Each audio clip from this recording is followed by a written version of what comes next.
অভিভাবক পাশে থাকলে জীবন অনেক সহজ হয়ে যায়, আর যদি মামা কালু পাশে থাকে তাহলে তো কথাই নাই।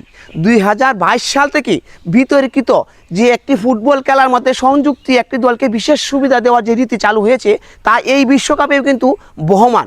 আপনারা যদি লক্ষ্য করেন, একটি প্লেয়ার খেলোয়াড়কে বর্তমান চ্যাম্পিয়ন দলের একজন খেলোয়াড় এমনভাবে পায়ে আঘাত করেছে যে পা ভেঙে যাওয়ার উপক্রম, তারপরেও কিন্তু রেফারি কোনো সতর্কমূলক বার্তা প্রদান করে নাই। পক্ষান্তরে ছোটোখাটো অনেক দলের হালকা একটু ঘষা লাগার কারণে কিন্তু লাল কার্ড দেখিয়েছে। যাই হোক, ক্যাপ ভার্দে এক অখ্যাত বাংলাদেশের 99% মানুষ যে দলের নাম জানে না, শুনে না, সেই দলের সাথে আজকে খেলা। আমরা চাই না বিতর্কিত সাবেক চ্যাম্পিয়নকে বিশেষ সুবিধা অর্থাৎ পেনাল্টি অথবা বিশেষ ফাউলের সুবিধা দিয়ে এই যে ফিফা বিশ্বকাপের যে বিতর্কিত ধারা অব্যাহত আছে তা আরও সামনের দিকে এগিয়ে নিয়ে যাবে, এই বিশ্বাসঘাতকতা আমরা আর চাই না।